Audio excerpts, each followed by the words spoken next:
지금까지 우리는 예수님의 말씀과 여러 활동과 사역을 보면서 많은 사람들이 예수님을 따르는 것을 보았습니다. 그러나 오늘 본문인 11장부터는 예수님에 대한 비판과 의심, 그리고 갈등과 반대를 보게 됩니다. 오늘 본문 2절과 3절에서 우리는 예수님이 도전받으시는 것을 보게 됩니다. 요한이 오게서 그리스도께서 하신 일을 듣고 제자들을 보내어 예수께 여짜오되 오실 그이가 당신이 오니까 우리가 다른 일을 기다리오리까. 예수님에 대해서 맨 처음 의심을 가진 사람은 놀랍게도 세례 요한이었습니다. 이것은 굉장히 충격적인 사건입니다. 바리새인들이나 서기관들이 그런 말을 했다면 그럴 수 있다고 하겠습니다. 하지만 누구보다도 예수님을 사모했고 예수님을 위해 고난을 받았던 세례 요한에게서 의심의 발언이 처음 시작된 것입니다. 세례 요한은 예수님이 말씀하신 대로 여자가 낳은 자 중에 가장 큰 자다 이렇게 칭찬을 받았습니다. 그는 광야에 외치는 소리였고 예수님이 오실 길을 예비하는 사람이었습니다. 그는 종교 지도자들이나 정치 지도자들에게 서슴없이 독사의 자식들아 라고 외치면서 회개를 촉구했습니다. 그는 화려한 집이 아니라 광야에서 낙타 털옷을 입고 험한 음식을 먹으면서 진리를 위해 살았던 위대한 선지자였습니다. 세례 요한은 예수님을 향하여서 보라 세상 죄를 지고 가는 하나님의 어린 양이라다 라고 하면서 자신을 따라다니던 제자들을 예수님께 양도했습니다. 또한 예수님께 세례를 주었던 사람이었습니다. 그러나 세례 요한의 입에서 이상한 소리가 나는 것입니다. 이것은 세례 요한이 감옥에 있는 상황에서 자신의 제자들을 보내면서 예수님께 물은 것입니다. 그의 마음속에 예수여 당신이 정말 메시아이십니까? 정말 하나님께 약속하신 그런 메시아입니까? 라는 의심과 갈등이 일어나고 있음을 보여주는 것입니다. 이 사실 자체가 우리에게 큰 충격을 주고 있는 것입니다. 예수님의 길을 예배했고 하늘의 음성을 들었으며 예수님 위에 성령이 비둘기같이 임하는 것을 보았던 세례 요한에게 이런 의심이 들었다면 지극히 평범한 우리가 예수님에 대해서 의심을 갖는 것은 당연한 것 아니겠습니까?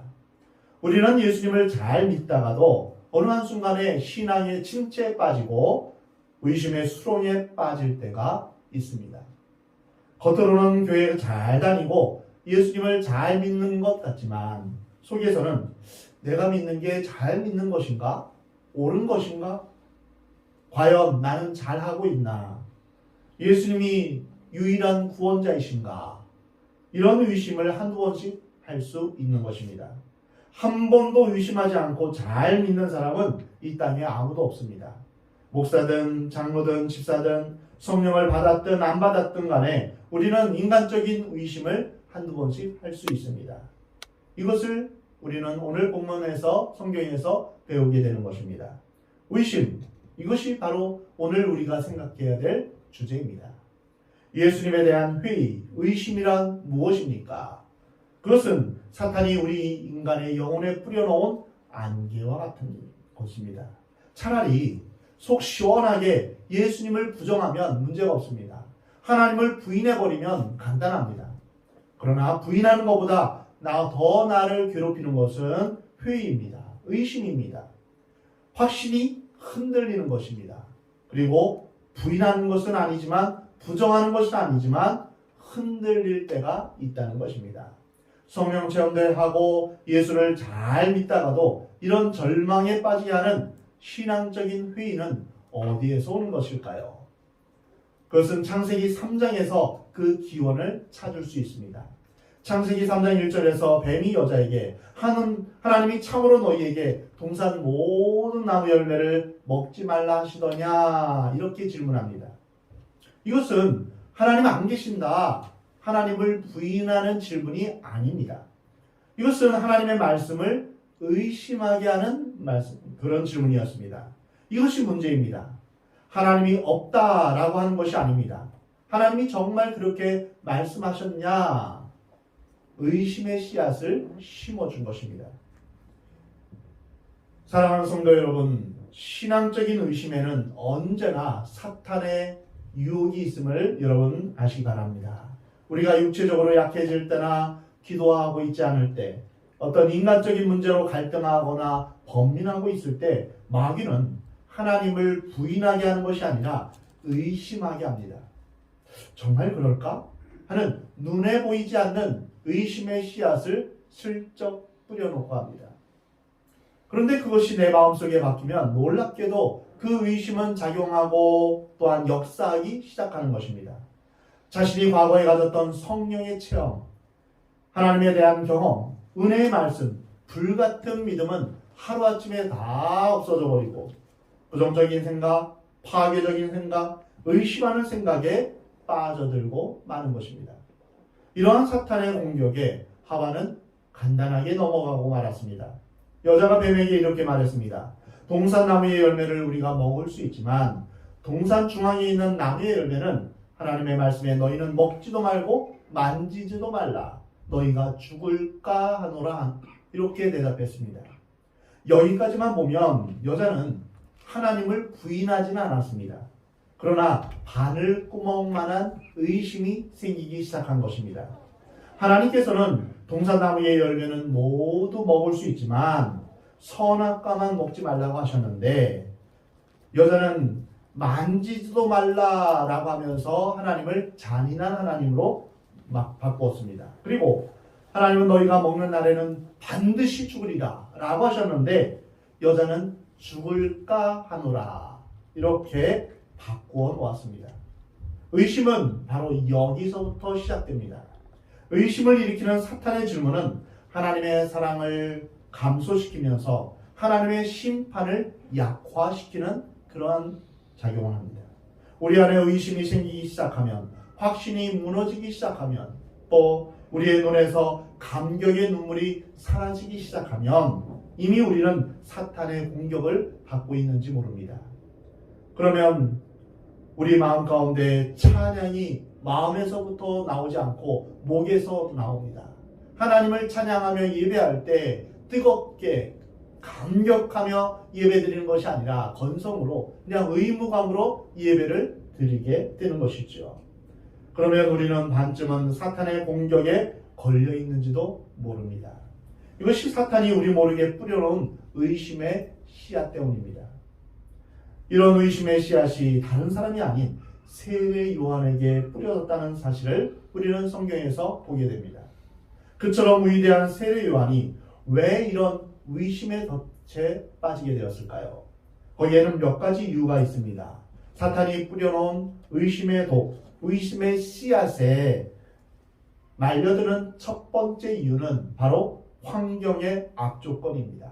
오늘 본문 2절에서 요한이 옥에 갇혀 있다라고 기록되어 있습니다. 세례 요한은 지금 헤롯 왕의 미움을 받아서 옥에 갇혀 있는 상태입니다. 갈릴리를 다스리는 헤롯 안티파스가 동생의 아내를 빼앗은 일을 책망했습니다. 그 일로 인해서 감옥에 갇히게 되었는데요. 감옥에 있으면서 캄캄하고 습기 차며 춥고 먹을 것이 제대로 공급되지 않는 그런 환경에 처하게 된 것입니다. 그것도 하루 이틀이 아니라 오랜 세월 동안 육체적인 고통을 받고 있을 때 사람은 변하기 마련입니다. 탁 트인 광야에서 맑은 바람을 호흡하면서 담대하게 회개하라 라고 외치면서 자유롭게 살던 세례 요한이 좁고 컴컴한 감옥에 갇히게 된 것입니다. 이때 누구든지 절망할 수 있습니다. 그리고 내가 진리를 위해서 하나님 나라를 위해서 그렇게 외치며 헌신했는데 남는 게 과연 이것뿐인가 라는 회의감과 절망감이 생길 수 있습니다. 살아날 소망이 있다면, 감옥을 나올 희망이 있다면 또 견딜 수 있습니다. 언제 석방될 것이다 라는 그런 희망만 있으면 됩니다. 실제로 세례 요한은 석방되지 않고 결국 감옥에서 목베어 죽임을 당했습니다. 이렇게 죽음을 앞둔 절망적인 상황에서 세례 요한의 마음 가운데 이러한 의심이 싹트기 시작한 것입니다. 세례 요한이 신앙이 없어서가 아닙니다.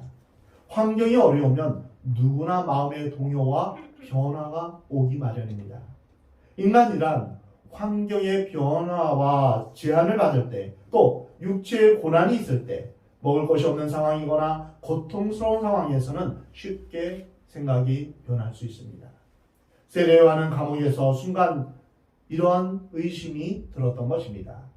광야에서 불같은 메시지를 토하던 때와는 너무 다릅니다. 여기서 우리는 인간의 실상을 보게 되는 것입니다. 우리는 갑작스러운 환경의 변화나 또는 생각하지 못한 고난을 당할 때 쉽게 신앙을 버리고 교회를 떠나는 사람을 보게 됩니다. 잘 될 때는 주님을 찾다가 어려움에 처하면 주님을 버리고 떠나는 사람들을 보게 됩니다. 두 번째로 세례요한이 의심을 품게 된 이유는 예수님을 간접적으로 경험했기 때문입니다. 세례요한은 요단강에서 예수님을 직접 대면하고 세례도 주었습니다.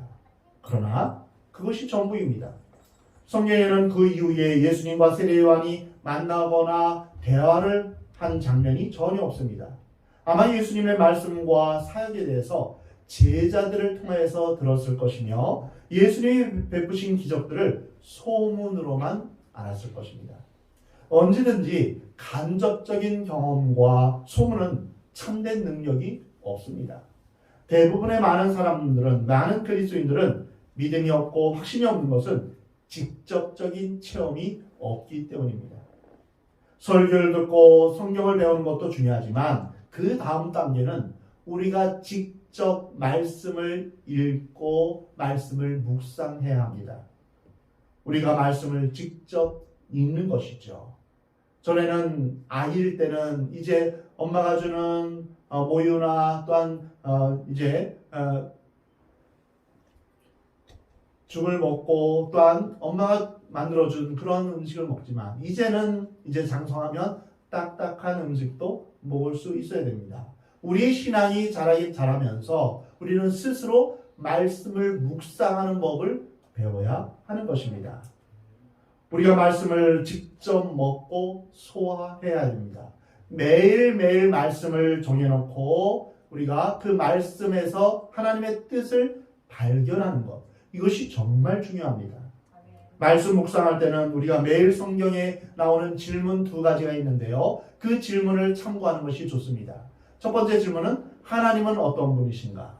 말씀을 읽으면서 하나님의 성품, 하나님의 사역, 또한 하나님이 우리를 향하신 그 행하신 일들, 그러한 것을 우리가 묵상한 것입니다. 하나님은 어떠한 분이신가? 두 번째는 그렇다면 내가 실천해야 될 부분은 무엇인가? 내가 회개하거나 또는 내가 이제 다른 사람을 돕거나 아니면 내가 행해야 될 게 무엇인가? 이것을 우리가 묵상하는 것입니다. 이렇듯 우리는 매일매일 하나님의 말씀을 묵상하며 우리의 신앙이 자라고 또한 하나님과 나와의 1대1의 만남을 갖게 되는 것입니다. 다른 사람이 들려주는 은혜의 간증을 듣는 것으로 그치는 것이 아니라 내가 무릎을 꿇고 기도하며 직접 주님을 만나는 경험, 이것이 중요합니다. 신앙이란 상식과 이성의 테두리 안에 만족하며 머물러서는 안 됩니다. 내가 이만큼 안다, 아는 것으로 충분하지 않습니다. 경험해야 합니다. 체험적인 신앙, 하나님과의 1대1의 만남까지 가야 합니다. 이것을 위해서 우리는 기도의 자리에 나와야 되는 것입니다. 어쩌면 세례요한이 감옥에 들어가서 이런 의심을 하게 된 것은 바로 예수님과의 깊은 만남, 직접적인 대화가 없었기 때문일지 모릅니다.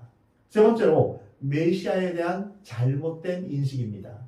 그 당시 세속적인 유대인들과 종교 지도자들은 메시아를 정치적인 해방과 경제적이며 사회적인 구원을 가져다 줄 해방자로 보았습니다. 유대인들이 생각하는 메시아는 로마로 치면 줄리어스 시저와 같은 사람입니다. 줄리어스 시저는 로마를 건국한 이래 가장 거대하고 강한 제국으로 영토를 넓혔으며 또한 외세를 물리쳐서 로마의 평화를 이룩한 로마의 영웅이었습니다.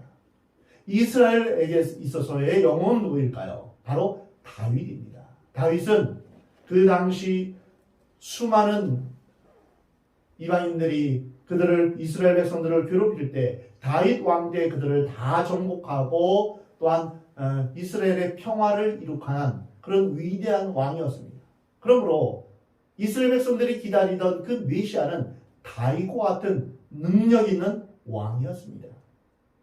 그러나 실제로 예수님은 구약이나 유대인들이 가졌던 정치적인 메시아 사상과는 전혀 다른 모습으로 마음이 가난한 자는 복이 있다. 서로 사랑하라. 이러한 말씀만 하시니까 과연 이분이 메시아인가 하는 의문을 가진 것입니다. 세례 요한이 생각하는 그리스도의 사역은 마태복음 3장 12절에서 세례 요한이 직접 선포한 대로 그는 그분의 손에 키가 있어서 자신의 타작마당을 깨끗하게 하며 쭉정이는 꺼지지 않은 불로 태우실 것이다. 즉, 키 위에 타작할 것을 올려놓고 바람을 불게 해서 쭉정이는 날아가고 알곡은 모아 곡식의 창고에 쌓아두는 그러한 일을 하시는 분이 바로 메시아임을 선포했습니다. 이와 같이 세례 요한은 예수님이 세상을 심판하실 분으로 오신 것으로 그렇게 기대했던 것입니다.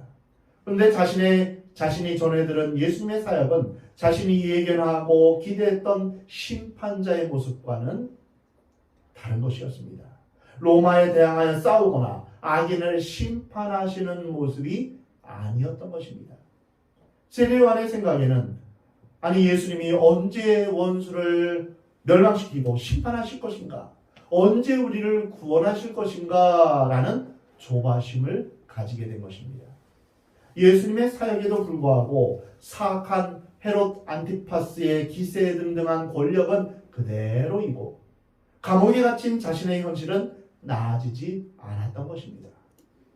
이러한 세례 요한에 대해서 예수님은 어떻게 반응하셨습니까? 오늘 본문 4절 5절 말씀입니다. 너희가 가서 듣고 보는 것을 요한에게 알리되 맹인이 보며 못 보는 사람이 걸으며 나병 환자가 깨끗함을 받으며 못 듣는 자가 들으며 죽은 자가 살아나며 가난한 자에게 복음이 전파된다 하라. 이 말씀에서 발견되는 것은 첫 번째로 예수님은 꾸짖지 않으셨다는 것입니다. 왜냐하면 예수님은 세례 요한의 마음을 누구보다도 잘 아시기 때문입니다. 세례 요한의 근본 마음이 변화된 것이 아닙니다. 예수님을 아예 부정한 것이 아닙니다. 그가 일시적인 환경의 어려움, 육신의 고통 때문에 좌절하고 있는 것입니다. 그것을 예수님이 아신 것입니다. 이것을 보면 예수님은 위대한 상담가요 심리학자이십니다. 지금은 내가 너무 고통스러워서 그런 것이다. 이해해 주십니다. 주님은 우리의 체질을 너무 잘 아십니다. 우리의 연약함까지 다 아십니다. 열왕기상 18장에서 엘리야는 홀로 담대하게 450명의 바알 선지자와 대결해서 큰 승리를 얻은 위대한 선지자였습니다. 그러나 이 소식을 들은 아합 왕의 부인 이세벨이 화가 나서 엘리야를 죽이겠다라고 선포했습니다. 그러자 그토록 용감했던 엘리야가 두려움에 광야 끝으로 도망하여서 작은 로덴 나무 아래에서 한탄하면서 기도합니다. 하나님, 저를 죽여주십시오. 하나님은 한 여자의 말에 약해져 버린 엘리야의 마음을 야단치지 않으셨습니다. 엘리야를 먹이시며 다독이시면서 이제 자고 쉬게 하셨습니다. 이것이 하나님의 통찰력입니다. 근본적으로 믿음이 없는 불신앙 때문인가? 아니면 다른 인간적인 약점과 조건 때문인가? 그것을 모두 아십니다. 우리 중에서는 한때 주님을 잘 섬기다가 지금은 탈진 상태에 빠져 있는 사람도 있을 수 있습니다. 기도하는 것도 귀찮고 전도하는 것도 귀찮고 봉사하는 것도 재미없는 상태에 있을지도 모릅니다. 그러나 우리 안에 주님을 사랑하는 마음이 근본적으로 없어진 것이 아니라는 것을 주님은 누구보다도 잘 아십니다. 그래서 주님은 야단치지 않으십니다. 우선 쉬어라. 그리고 다시 생각하라. 라고 하시는 것이 바로 예수님의 방법입니다. 누군가 어떤 사람에게 아니 당신은 교회도 나오지 않고 봉사도 하지 않고 11조 생활도 하지 않는다 이렇게 비판할 수도 있습니다. 그러나 주님은 그 사람을 비판하지 않으실 수도 있습니다. 왜냐하면 그 사람의 처지와 형편과 그 마음을 아시기 때문입니다. 모든 사람이 어떤 사람을 칭찬하고 믿음이 좋다고 말할 수 있지만 주님은 그 사람에게 채찍질을 가하실 수 있습니다. 왜냐하면 그 마음의 깊은 내면을 아시기 때문입니다. 어떤 사람이 주님도 잊어버리고 기도도 잊어버리고 절망 가운데 헤매일 수 있지만 주님은 그 사람을 위로하고 싶으시며 그 사람을 다시금 세우시고 싶어 하실 수 있습니다. 세례 요한의 경우는 어떻습니까? 세례 요한은 예수님을 위해 회개를 선포하며 하나님 나라를 위해서 수고했고 고난을 자초한 사람입니다. 그런 그가 감옥에 있습니다. 육체의 연약함으로 인해서 일시적으로 예수님을 의심하고 있는 것입니다. 이때 예수님은 세례 요한을 격려하고 계십니다. 괜찮다. 나는 너를 사랑한다. 내가 지금 고통스러워서 그런 것이다. 내 마음이 변치 않는 것을 나는 안다. 이것이 주님의 태도입니다. 두 번째로 예수님은 세례 요한의 의심 섞인 질문에 대해서 긍정도 부정도 하지 않으시고 예수님이 하신 사역을 말씀하십니다. 이것은 이사야 선지자의 예언과 같습니다. 이사야 35장에 그때 맹인의 눈이 밝을 것이며 못 듣는 사람의 귀가 열릴 것이며 그때 저는 자는 사슴같이 뛸 것이며 말 못하는 자의 혀는 노래하리니. 이것은 이사야 61장 말씀에 가난한 자에게 아름다운 소식을 전하는 메시아의 사역을 예수님이 그대로 행하고 계시다는 것을 증언하는 것입니다. 내가 바로 구약에서 오리라고 예언한 메시아다라는 것을 말씀하신 것입니다. 여기서 우리는 의심을 품는 세례 요한에게 따뜻한 사랑과 애정을 가지고 위로하시는 예수님을 보게 됩니다. 특별히 예수님을 오래 믿었고 주님을 위해 남보다 헌신을 많이 한 사람 가운데 탈진 상태에 빠져 있는 사람이 있을 수 있습니다. 신앙이란 항상 충만하고 항상 뜨거운 것만은 아닙니다. 일과 안식처럼 리듬이 있습니다. 어떨 때는 일하고 어떨 때는 안식하고 하는 것처럼 어떨 때는 신앙이 성장했다가 어떨 때는 밑으로 곤두박질 치기도 합니다. 이 리듬을 잘 타는 것이 신앙생활을 잘하는 것입니다. 신앙의 높은 경지에 올라갔을 때 교만하지 않고 신앙의 회의에 빠졌을 때 열등감과 절망에 빠지지 않으며 그러면서도 주님을 바라보며 끝까지 주님 앞에 나아가려는 그 마음의 자세가 필요한 것입니다. 그래서 우리가 조금씩 우리가 성장해 나가는 것, 이것이 바로 좋은 신앙생활입니다. 오늘 본문 6절을 보면 예수님은 누구든지 나로 말미암아 실족하지 아니하는 자는 복이 있다라고 말씀하셨습니다. 여기서 실족한다라는 것은 하나님에 대해서 실망하고 하나님을 믿지 않고 떠나는 것을 말합니다. 인간은 누구나 완전하고 영원한 신앙 고백을 할 수 없습니다. 베드로가 주는 그리스도시요 살아계신 하나님의 아들이십니다. 이렇게 말했지만 그 다음 순간에 예수님은 그에게 사탄아 물러가라 이렇게 꾸짖음을 당했습니다. 내가 신앙 고백한 것 그 자체가 중요한 것이 아닙니다. 예수님은 이것을 고백하게 한 것은 내가 아니요 내 안에 거하시는 성령님이시다라고 우리에게 말씀하십니다. 오늘 우리가 예수님을 믿게 된 것은 내 힘으로 된 것이 아닙니다. 나로 하여금 예수님을 믿도록 하신 하나님의 사랑과 긍휼 때문입니다. 나 같은 죄인을 살리시고 나에게 믿음을 주셔서 주님 전에 나와 주님을 예배하고 또한 주님을 찬양할 수 있도록 인도하시는 하나님 앞에 감사할 따름입니다. 내가 잘나고 똑똑해서 예수 믿는 것이 아닙니다. 내 속사람은 죄에 물들어 있고 나는 부족하고 연약한 것 투성입니다. 주여 나는 연약합니다. 나는 죄인입니다. 이 고백밖에는 우리가 할 게 없습니다. 그러나 그렇게 많은 시험과 시련과 역경에도 불구하고 나로 하여금 교회를 떠나지 않고 신앙생활을 할 수 있도록 인도하신 것은 바로 하나님의 은혜입니다. 하나님의 놀라운 사랑 때문입니다. 우리는 인간적인 약점이 너무 많습니다. 자신이 완벽한 신앙생활을 한다고 생각하면 그것은 착각입니다. 우리를 지금까지 인도하신 분은 성령님이십니다. 우리가 기도하거나 구제하고 봉사하고 전도하면 자신의 인격이 그 정도까지 가는 줄 생각합니다. 그렇지 않습니다. 내 인격은 형편이 없는 것입니다. 우리는 우리 자신의 약점을 인정해야 합니다. 그리고 하나님의 사랑과 긍휼을 인정해야 합니다. 나의 나 된 것은 하나님의 은혜입니다. 이러한 사도 바울의 고백이 여러분의 고백이 되기를 주의 이름으로 축원합니다. 오늘 말씀을 통해서 세 가지를 볼 수 있습니다. 첫 번째로 인간에게는 누구나 의심과 회의가 올 수 있다라는 것입니다. 아무리 위대한 성자라도 의심의 통로를 거치지 않고서는 믿음의 길에 설 수 없습니다. 의심은 과거에 한번 끝난 것으로 해결되는 것이 아닙니다. 앞으로도 계속해서 마귀는 우리를 공격할 것입니다. 의심하게 하며 공격할 것입니다. 그러나 우리의 의심보다 예수님의 사랑과 긍휼이 더 크다는 것을 여러분 믿으시 바랍니다. 아무리 우리가 의심하고 주님께 등을 돌린다 할지라도 하나님의 긍휼과 사랑은 우리의 의심보다 크십니다. 그리고 우리가 어딜 가든지 주님은 끝까지 우리를 책임지시고 우리를 따라오시며 우리를 지켜주십니다.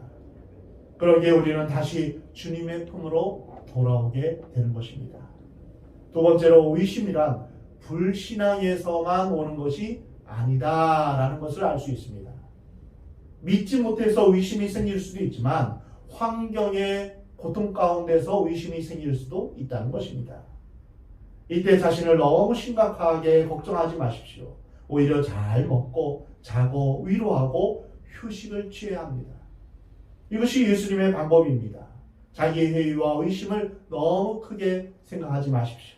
자신의 의심을 간단하게 취급하면 쉽게 사라질 것입니다. 세 번째로 예수님은 예수님 때문에 시험 들지 말라라고 하셨습니다.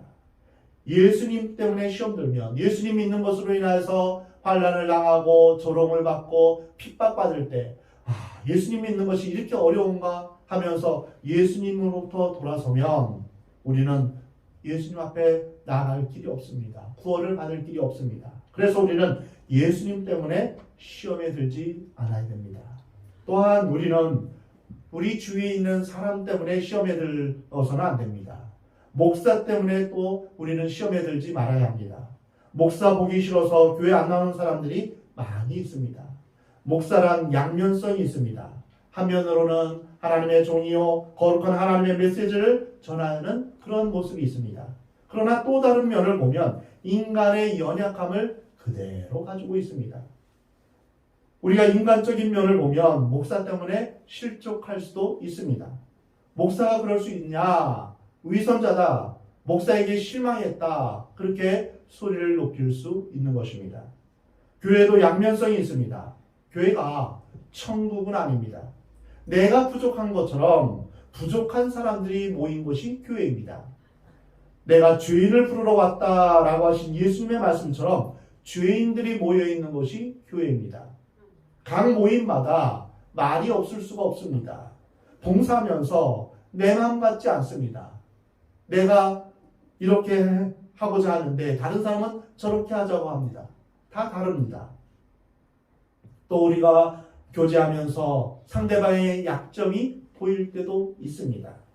서로 시기하고 질투도 하고 미워도 하는 것이 교회입니다.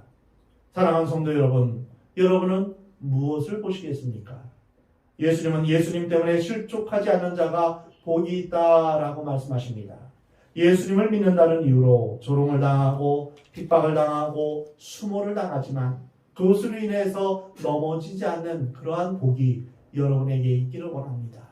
주님 나라 가기까지 끝까지 예수님을 향한 그 믿음 변치 않고 나아가는 여러분 되시기 바랍니다. 사랑하는 성도 여러분, 우리의 신앙이 천국을 향하고 예수님을 향하여서 닮아가는 그런 여정을 걸어가면서 인간의 모든 약점과 허물을 서로 볼 때 서로 허물을 덮어주고 또한 서로 사랑하면서 시험에 들지 않고 주님 오시는 날까지 끝까지 주님을 섬기는 복된 여러분이 되기를 주의 이름으로 축원합니다. 우리가 연약한 존재이며 시험받기 쉬운 존재임을 인정하면서 환경이 어렵다고 불평하거나 원망하지 않고 믿음의 주요 또 온전케 하시는 예수님을 바라보면서 주요 승리를 얻게 되는 저와 여러분이 되기를 우리 하나님은 원하십니다.